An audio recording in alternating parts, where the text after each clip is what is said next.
adjustment for you as you come into a Big Ten program, right on the field and kind of getting acclimated? Yeah, I think on the field it's feeling space. It's learning how to lead new people in that same environment while under the pressure of the situation that Coach Fleck is creating.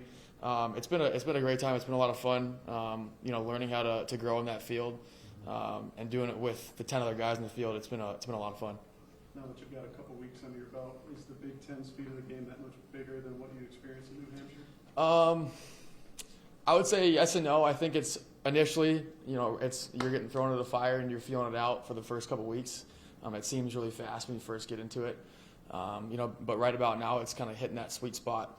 We're kind of getting a feel of what you can and can't make on the field, throw-wise, and also who you can and can't move with your eyes in certain situations.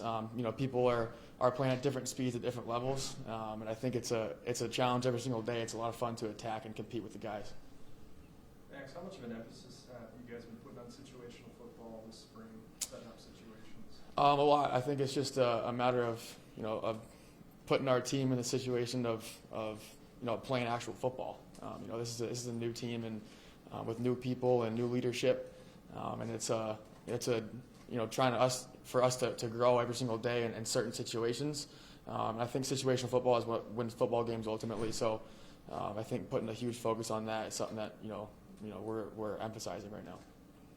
Without Daniel Jackson out there, who are the other wide receivers you're feeling like you have some chemistry with? Yeah, the guys that I'm running with, guys like Elijah Spencer, Kendrick Lanier, Nike Brockington, TJ, Nuke. The whole receiver room is showing up right now. I think Coach Simon's doing a really good job with those guys.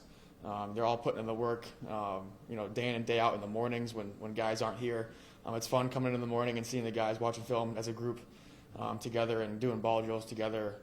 It's putting a standard for our offense and then the rest of the position groups, but it's showing that these guys are willing to work and put the extra work in to be really great. Max, do you still feel like you're the new kid? Or has it changed a little bit just in these short few weeks with spring ball? I think it's a everyday process. I think sometimes I'm like, I'm still figuring it out. But I think the guys have taken me in pretty quickly just from the start. So in my eyes, sometimes I do feel like the new kid, but I don't think the team sees me like that. I think that's like the credit to the team for bringing me in so quickly. And but I think it's a kind of an everyday in and out situation sometimes. Max, what's the pressure been like for you on your shoulders, carrying a Division I program tasked with getting an offense to a level they haven't been at recently? It's new pressure. I'll just say that. I think it's different pressure that I haven't yet experienced, and that I'm awaiting and I'm excited to experience. I think it's something that that these guys have been feeling for they've been here for 3 or 4 years, and I'm new coming from New Hampshire, where maybe we haven't seen as much pressure as we have here.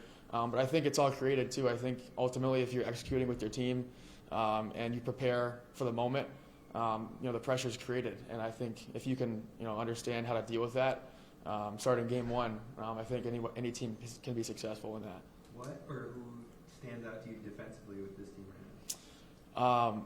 I'm just going to say all of them. I think we have a really good defense right now. The leadership right now on defense is unbelievable. Guys like Cody Lindenberg and Wally. John, Dev on the front. Honestly, all of them.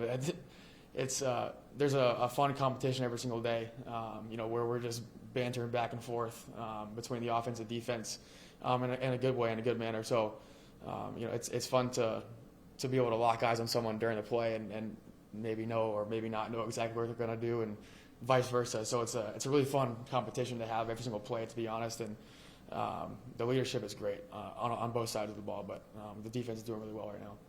After 1 or 2 more weeks of the helmet communication with Coach Hallbrook, what are 1 or 2 things you think you've improved on in that lesson? It's a good question. I think understanding the environment you're in, I think listening in the mic is different inside than it is outside. The distance at which Coach Harbaugh is talking on the mic is different both inside and outside. Learning how to use body signals to let them know either I have it or I don't have the play. Learning how to listen to a whole play as opposed to a wristband number. It's a growing process, but I think we've got a pretty good handle on it, to be honest.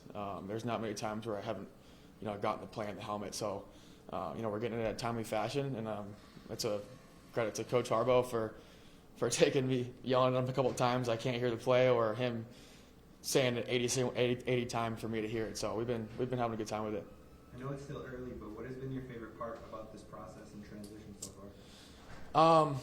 I think one thing that Minnesota, as a culture and as a team, harps on is failure and slash failing. I think there's growth within failure, and failing within failing, and I think that's the fun part for me. We harp on making mistakes, but also getting better. Right after you make the mistake, being able to fix it right after, and going in and watch film with the guys right after practice is something that we've been doing for the past few weeks in spring ball, and I love seeing stuff that we can improve on, and then seeing it the next practice we have where we fix it. It's the coolest feeling ever. It shows the guys are putting in work, because that doesn't just happen from I'm going to fix it next time. It happens from grinding it out every single day from that practice. That's the best part about football in general. Next, you talked before spring ball about how you and Coach Harbaugh are going to try to put you in better positions to be successful. Are there examples that he's been trying to carve out for you where you feel the most successful? I think it's just a communication thing, to be honest. I think that ultimately we're communicating very well right now, and that's putting our offense in the best situation it can be. That communication is also coming from the top down into our whole offense, and so it's not just him communicating to me, but that's allowing for better communication from me to my offensive line and my receivers and my running backs and my tight ends. I think communication is imperative for a successful football team, and it all starts from the top down, and that's been something that's been amazing since I got here. Take one or two more. Max, what does it take to get chemistry with your receivers within different route types throughout the spring? Definitely a lot of time. The timing of routes is different for every single route versus a multitude of different coverages. It's a matter of what we put in before the spring, what we're doing during the spring, what we're doing in the summer, and then what we do in fall camp, ultimately to prepare for game one against UNC. I think there's a ton of work that needs to be put in. And I think the guys who do it understand what it takes, and sometimes it's hard to see from the outside what's being put under the lights, for example. It's definitely a grind, and I love that part of football. My team loves that part of football. That's why this team's gonna be great. Max, are there any more details about your trip to Georgia in May? Who might be coming? No, yeah, I think we're still figuring it out right now. I think we got a really good, solid group of guys who are excited to put some work in. So I can't wait to do that in a few weeks. I'm pretty anxious getting up to it. All right. Thank you, guys. Thank you.